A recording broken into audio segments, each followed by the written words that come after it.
Now what we're doing with our order is we're reordering things manually, but if you want to go to change that from custom, which is the setting we are using, to the newest first or the oldest first, then you can make your story unfold as the holiday happened. So that's a very quick way of changing the order. Or alternatively, you could just click quick reorder and that will just juggle them around for you. So there's lots of different ways to change the way the slideshow is presented. But let's scroll back to the start now and let's start to think about fine-tuning some of these transitions, because there are transitions that are quite cheesy. So let's hit play again. This one here wasn't too bad as it jumps through to the next page. There we go. But it is a bit pixely and digital, so let's say we do want to get rid of it.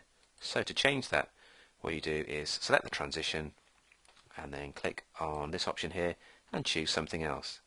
Now the one I quite like is a nice gradient white because it's quite gentle. So let's choose that one and then let's go back, hit play again, and this time when we get to here we'll get a gradient white from the first shot through to the second. There we go, much more delicate and gentle, and it blends the shots nicely together. There's another dissolve there now, so that's quite good. If you want to see what the transition is, just select it and you can see it's called a fade.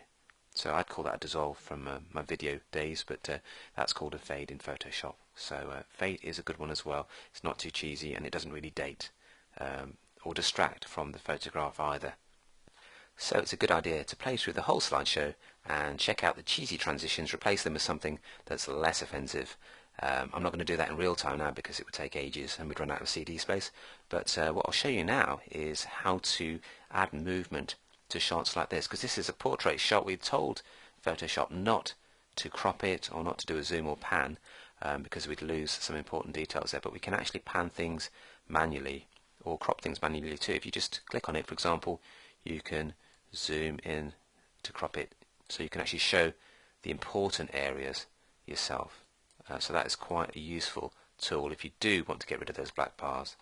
Alternatively, we can go back out to the full size again and we can actually add a digital zoom or pan, just like using a rostrum camera. Oh, and while we're here, it's a very handy little tool here that you've got, which is Auto Smart Fix. So if you had a shot that wasn't quite right, let's have a look and see if we can find a slightly underexposed shot like this one. Then if you click on it like so, you can go to Auto Smart Fix and it'll try and sort out things like the contrast and the exposure. It might even boost the colour a little bit as well.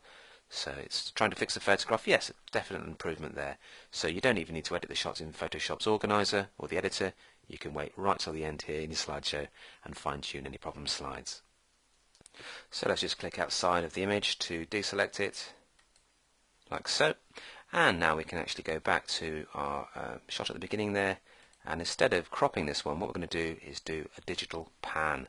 Treat it like a rostrum camera. Now this is really cool. If you tick this, you can say, well, let's actually start at the top of the shot, and what we'll do is we'll then tilt down to reveal the boat. So it's like being a cameraman or camera woman. I think camera person is the correct term.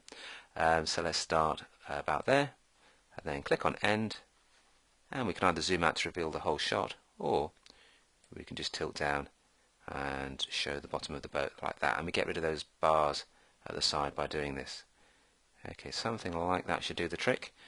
So let's just do a little test now. Let's go from this previous shot here and let's do a transition and watch our digital pan down the shot as well. So here we go, we're playing through the slides and there we have our rostrum camera effect, which is very cool indeed. Now to make this a standalone slideshow that people can watch without you actually being there, you could add some text to various photographs. So let's just choose maybe this shot here, click on text, and then you can choose a different font to suit the slideshow's style. Now I like this one because it's clean, it's not too tacky or cheesy, it's just a nice sans serif font. So drag that to there and we can then type in our text. So double click to get the edit text window and then we can call it something like Turkish Delights because that's where the shots were taken.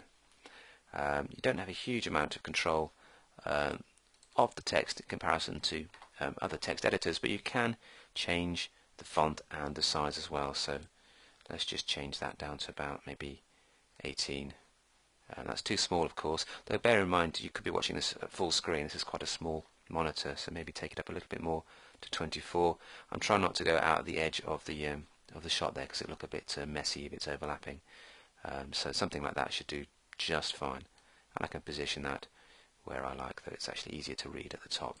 Okay, so there is my text, and I could then go back to the previous shot, hit play, and let's just see what it looks like with that text dissolving through from this shot through to this one. There you go, there's a little caption, and of course you could add captions to all of the slides if you needed to.